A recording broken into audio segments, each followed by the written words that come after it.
Um soldado da alta patente do exército americano está sozinho em Nova York depois de um vírus transformar toda a sua população em zumbis primes alérgico ao sol ou a qualquer tipo de fonte de luz natural. Uma história que está aí há mais de 7 décadas, tendo sua primeira aparição em um livro escrito por Richard Matheson, anos depois sendo adaptado para um filme, com a direção do renomado Francis Lawrence. Um filme extremamente bem trabalhado simbolicamente, porém também extremamente infiel à verdadeira essência do livro, e com uma adaptação de título extremamente tosca para o que foi. Em poucas palavras, Eu Sou a Lenda de 2007 é tosco, mas porém simbolicamente bem trabalhado.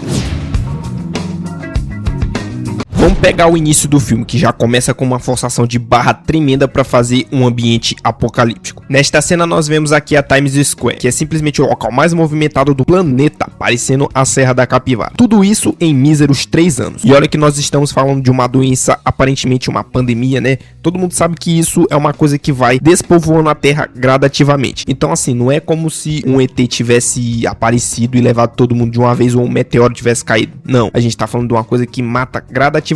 Então eu acho meio que desnecessário esse monte de mato aí na Times Square, né? Mas apesar disso, eu entendo por que o número 3 foi escolhido. Eu entendo por que eles quiseram colocar 3 anos. Porque, conceitualmente falando, no contexto filosófico, o número 3 ele está associado à esperança, a um pedido de socorro, uma luz no fim do túnel, né? Representada pelo Robert DeVille. Ele é o único ser humano do planeta Terra em busca de alguma solução. Então o número 3 ele meio que representa isso. Só que não fez muito sentido escolher em 3 anos. Mas o número 3 foi simbolicamente bem colocado. Agora, pulando para uma outra parte do filme, uma coisa que me chama bastante atenção em particular é o fato do cara a todo momento insistir em falar com o cachorro ou com os manequins esperando que ele vai ter uma resposta ou algum tipo de interação proporcional. Esse cara é simplesmente uma mistura de Denzel Washington de O Livro de Eli com algum tipo de maluquinho. Quer dizer, por que esse cara não tá fazendo uma coisa mais clichê de um sobrevivente de um apocalipse, como comer a própria carne, como fazer cortes em si mesmo sem sentir um pingo de dor? Mas é aí que mora a genialidade. Apesar do cara ele estar num ambiente completamente vazio e propenso a ele se tornar aquele famoso frio e calculista, aquele cara que não tem dó de ninguém, que vive como se fosse um ogro, isto não acontece, porque na realidade os produtores fizeram isso, ele ser um cara sozinho, sem ignorar o lado humano dele, porque no fundo ninguém consegue ser 100% sozinho. Então é por isso que ele monta tipo como se fosse uma sociedade de manequins, entende? Eu falo que isso é tosco porque, tipo assim, numa situação hipotética, se alguém ficasse porventura sozinho na humanidade ou numa cidade, o que essa pessoa faria era se autodesviver, né? E não ficar conversando com um monte de boneco. Mas no fundo eu entendo que aquilo era uma válvula de escape do Robert, entende? Por isso que é bem trabalhado. Se eles fizessem ele se autodesviver, não ia ter filme, né?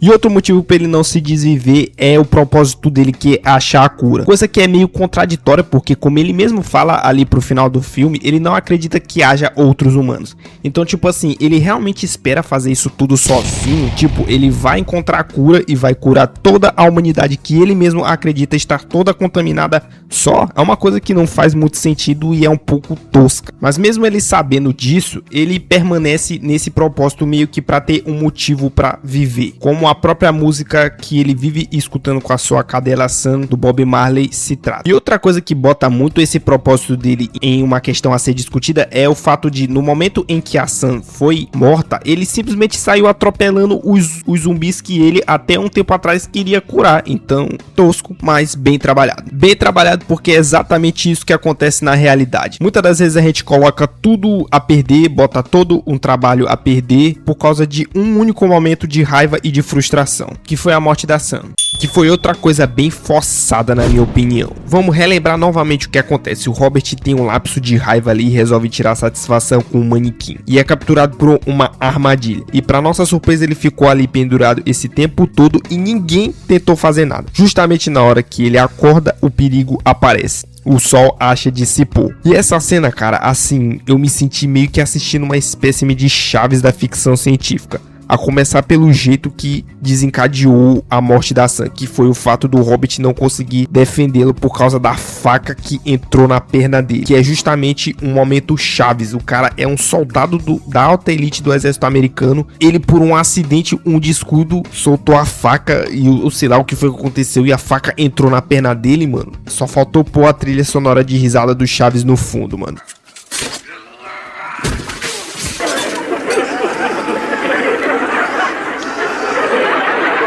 Tudo bem que acidentes são propensos a acontecer com qualquer pessoa, mas isso aqui, cara, na minha opinião, foi só falta do que fazer pra impossibilitar o Robert DeVille de proteger a Sam. Tipo assim, eles tinham que ter um motivo pra Sam morrer, e eles acharam esse motivo aí, que foi a faca entrar na perna do Robert sem mais nem menos. Tipo assim, só por um descuido mesmo, tá ligado? Fora dizer que quando esses zumbis aparecem ali com os cachorros zumbi deles pra matar a Sam e o Robert, milagrosamente aparece um feixe de sol. E pronto, mano, aquilo ali já é o suficiente pra ser o mesmo que um sabre de luz. Os cachorros não atravessam pra matar eles por causa de um feixe de luz. Tosco demais, mano, porque é só a luz de um sol, mano, tá ligado? Não é uma coisa que se eles passarem ali por míseros segundos vai cortar a cabeça deles, não, mano, era só um sol. E quando o feixe de sol se dissipa, os cachorros atacam e contaminam a Sam. O Robert, em uma tentativa de se livrar da Sam, mata a cachorrinha que ele tanto amava. Muito desnecessário. Você pode até falar que, ai, mas ele precisou fazer isso por causa da doença, realmente, que já tinha contaminado a Sam e mais tarde ia atacar o Robert, realmente.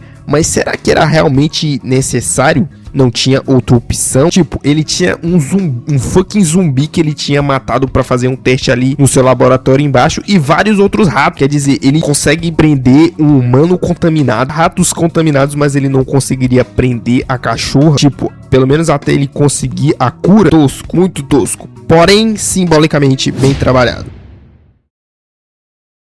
Isso porque no fundo a Sam simboliza o gatilho que ele precisava pra ter mais vontade de encontrar a cura, mano. E se tratando da faca entrando na perna dele, foi tosco, mas pelo menos o filme não seguiu aquele clichê do protagonista tirar a faca da perna de uma vez só, respeitando os limites humanos do Rob. Mas eu só não gostei da forma como ela foi parar lá. É isso que eu tô tentando dizer. E acabou ocasionando a morte da Sam. Mas se a gente for parar pra pensar, muitas das vezes é isso que acontece. Desastres acontecem, tipo assim, por motivos assim tão bestas possíveis, por erros que sem pé nem cabeça, que geram uma consequência assim tão desastrosa. Então foi bem trabalhado.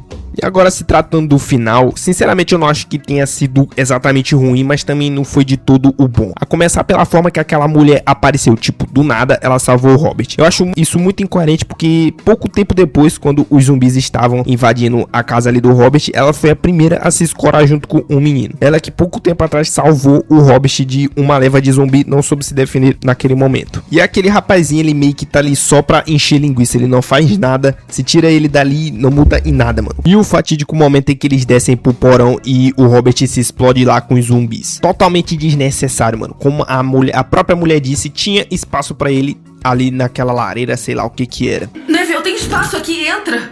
Não, eles não vão desistir.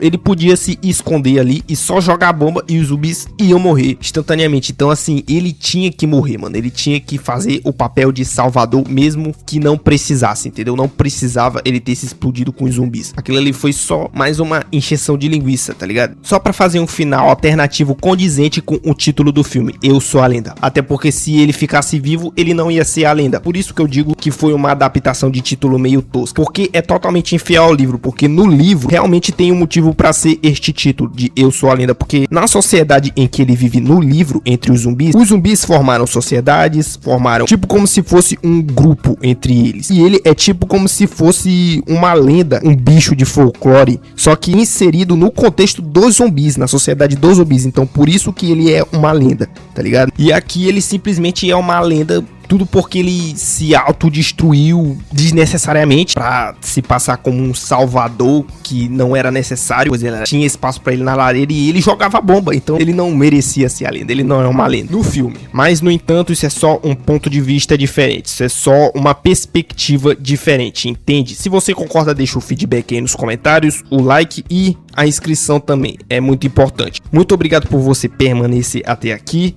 e valeu!